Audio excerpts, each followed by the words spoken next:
안녕하십니까. 김경국TV 시작하겠습니다.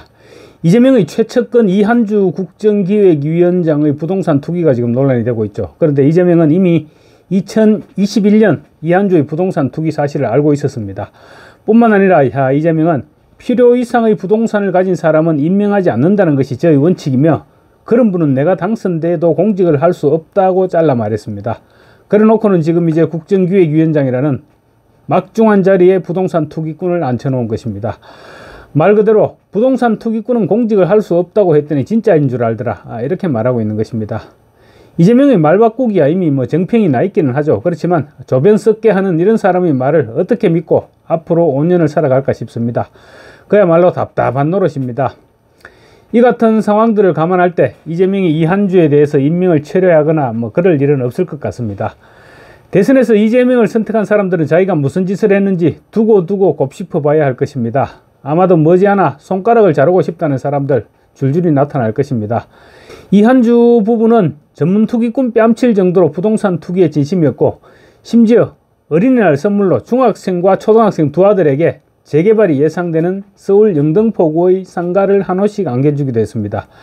이 건물은 매입 7개월 만에 재개발 구역에 포함됐고, 같은 건물의 아버지 지분까지 물려받아서 현재 매매가는 매입 당시 시가의 10배가 넘는 것으로 알려지고 있습니다. 수억 원대의 차익을 남겼다는 얘기입니다.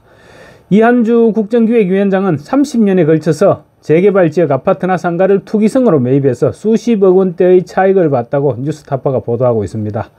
이한주는 세금을 줄이고 공직자 재산 신고액을 축소하기 위해서 가족 부동산 회사까지 설립해 놓고는 이재명 당선 다음 날 방송에 출연해서는 이재명 정부에서 부동산 투기는 없어져야 한다고 말해서 국민들의 속을 뒤집어 놓았습니다. 이한주의 부동산 투기는 이미 2021년 대선 경선 당시 확인됐던 사실입니다.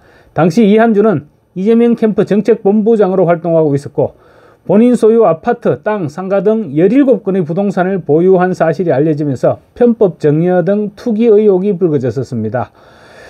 투기 의혹이 드러나자 이한주는 당시 물의를 일으켜서 죄송하다면서 캠프에서 물러나기도 했습니다. 당시 이한주의 부동산 투기 의혹을 맨 처음 공개적으로 제기한 사람은 대선 후보 경쟁자였던 추미애 의원이었습니다. 그러고 보니 추미애가 여러가지 역할을 했습니다. 드루킹 김경수도 구속시켰고 윤석열 검찰총장을 대통령감으로 띄워주기도 했습니다. 어쨌거나 추미애는 2021년 9월 24일 민주당 대선 후보 TV 경선 토론에서 이한주 전 경기연구원장이 강남 아파트 2채를 포함해서 전국에 토지를 보유하고 가족 회사인 페이퍼 컴퍼니를 만들어서 자녀에게 편법 증여한 의혹이 불거졌다면서 이한주의 부동산 보유 실태 및 편법 증여 상황을 알고 있었나, 아니면 묵인했나, 어떻게 최측근으로 활동할 수 있었나라고 이재명을 공격했습니다. 이재명은 전혀 보유 상황을 몰랐고 경기연구원장 임명 때 검증을 했는데 의회에서도 문제가 있는 줄 몰랐다. 고위공직자 임명 때 필수적인 부동산 이상을 가진 분은 임명하지 않는다는 것이 저의 원칙이며 그런 분은 내가 당선되면 공직을 할 수 없다고 잘라 말했습니다. 그런데 이재명은 대통령에 당선되기가 무섭게 아예 내놓고 국정기획위원장이라는 막중한 자리에 이한주를 앉혀놓은 것입니다. 지난 2021년 9월 24일 저녁 인터넷신문 조선비즈에는 이재명, 이한주 정책본부장 투기 편법 증여 의혹에 문제 있는 줄 몰랐다, 매우 유감이다, 이런 제목의 기사가 나왔습니다. 부제로는 그런 분은 내가 당선되면 공직을 할 수 없을 것이다, 이런 이재명의 발언을 뽑았습니다. 조선비즈뿐만 아니라 그날 다른 신문들도 제목만 다를 뿐 대동소이한 내용들이었습니다. 이재명은 당시 부울경지역 지상파 공동주최로 열린 대통령 후보 당내 경선 TV 토론회에서 경쟁 상대였던 추미애가 이한주의 부동산 투기 사례를 언급하면서 이한주 사례는 도덕적 해이이고 위법은 아니라고 보는 것인가 라고 물었고, 이재명은 위법은 모르겠지만 과도하게 부동산을 보유한 분이 정책 결정에 참여하면 안 된다고 생각한다고 대답했습니다. 이재명은 이한주가 가족법인을 설립한 데 대해서도 국민 눈높이에 맞지 않다, 매우 유감이다고 말했습니다.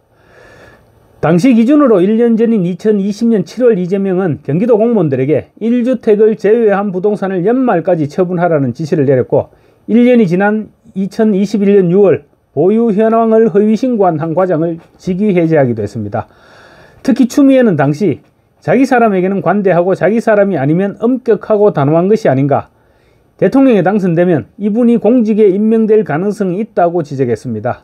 결과적으로 추미애가 4년 이후를 정확하게 내다본 것입니다. 이에 이재명은 고위공직자 임명 때 필수적인 부동산 이상을 가진 분은 임명하지 않는 것이 저의 원칙이다. 그런 분은 내가 당선되면 공직을 할 수 없다고 다시 한번 못 박았습니다. 그러나 새빨간 거짓말이었습니다. 위기 모면용이었음이 대선이 끝나자마자 드러났습니다. 대선 패배 후 민주당 당대표가 된 후 이재명은 2024년 4월 이한주를 민주연구원장에 임명했습니다. 그리고 이번 조기 대선에서는 다시 민주당 선대위 정책총괄본부장을 맡겼습니다.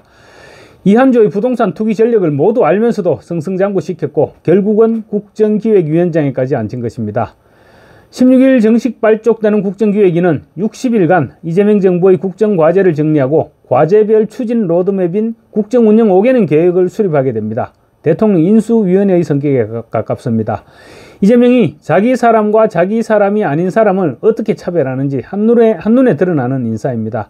만약에 반대의 경우였다면 이재명은 당력을 총동원해가면서 선동질을 계속했을 것입니다.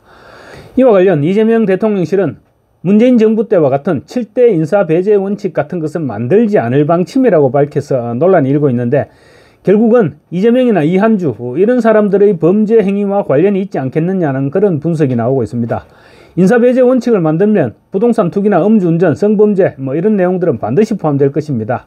그런데 이재명은 음주운전 전과가 있고 이한주는 부동산 투기 정도가 아니라 부동산 투기꾼이었으니까 7대 원칙이든지 10대 원칙이든지 인사배제 원칙을 만든다고 하더라도 적용할 수 없을 것임을 알았기 때문일 것입니다.